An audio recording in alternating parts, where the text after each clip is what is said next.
Thank you, Mr. Chairman. Mr. Werfel, welcome. So for decades, Republicans in Washington have pursued a three-step plan to rig our tax system and to run up the deficit. Number one, shovel tax cuts to the wealthy and the giant corporations whenever they are in charge. Number two, slash funding at the IRS so that they can't take on rich tax cheats. And number three, pretend to care about fiscal responsibility when there's a Democrat in the White House so that the Republicans can hold our economy hostage. And let's face it, this scam has worked. The audit rate for millionaires has plummeted. And for years, corporations have contributed a declining share to national revenue to make this country run.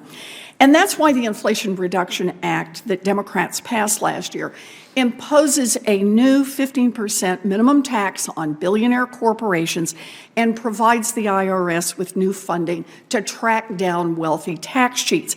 But the very first thing that the House Republicans did when they took power this year was to repeal the new IRS funding.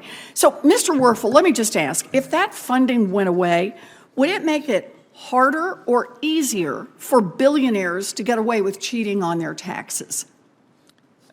Senator, I think it would make it harder. The goal is to increase the IRS capacity today to unpack these very returns you're referring to. So if the funding is repealed, we wouldn't have that lever to increase our ability to unpack those returns. Okay, so in other words, if Republicans succeeded in repealing IRS funding, we'd have more billionaire tax cheats, and that sounds like it's going to cost us money. So let me ask the rest of that question. Mr. Werfel, would the Republican bill to defund the IRS increase or decrease the deficit? It would increase the deficit. I typically look to CBO in terms of how they scored legislation. They scored the Inflation Reduction Act as a saver. So repealing Meaning reducing the deficit. Reducing the deficit. So if they repealed it, it would increase the deficit. I don't know the exact figure, but if I recall, they said it would increase the deficit by more than $100 billion. Yeah, and actually the Treasury's estimated it will cost even more if we don't do this, about $400 billion. And then there's the latest Republican scam, the so-called fair tax.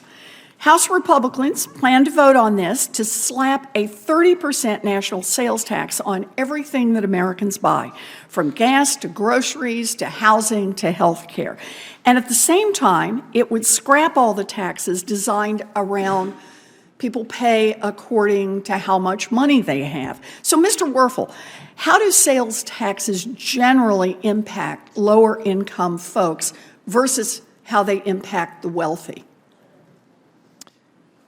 Sales taxes are regressive. Meaning? Meaning that they impact the low income in a more substantial way. They pay more. It's kind of a share of wallet. It's kind of, the more tax you have on a common good or services, a low-income person is going to feel that in their wallet more than a high-income taxpayer. In fact, one analysis of the Republican tax plan found that average tax bill for the bottom 80% of Americans under this Republican plan would increase by 50%, while the top 1% would save hundreds of thousands of dollars on their taxes. And then just last little piece, the cherry on top, the Republican tax plan would completely abolish the IRS, make the states do the dirty work of increasing the price of everything by 30%. But I want to go back to the question about billionaires cheating. So if this Republican plan were in place, and billionaires buy and sell their mega mansions, their mega yachts, their private art collections, Mr. Werfel, would they have more opportunities to cheat on their taxes if the IRS were abolished and we had nothing but the Republican so-called fair tax law? Senator, I think you're raising a good point. In this world that this act envisions, of where it's all sales tax rather than income tax, yes, you'd have very large, complicated transactions, whether it's a boat or a business.